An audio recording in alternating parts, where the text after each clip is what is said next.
აფხაზეთში მიმდინარე პროცესები და სამომავლო ურთიერთობების იყო მთავარი თემა, რომელზეც დღეს აფხაზეთის ავტონომიური რესპუბლიკის თავმჯდომარის მოვალეობის შემსრულებელმა და იტალიის ელჩმა ისაუბრეს.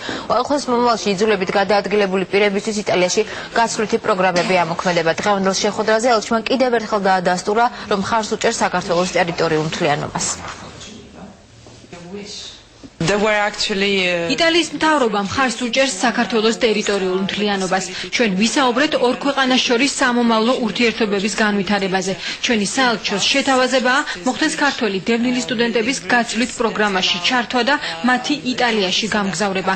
იმედი გვაქვს, რომ ქვეყნებს შორის დაგეგმილი პროექტები ნაყოფიერი იქნება.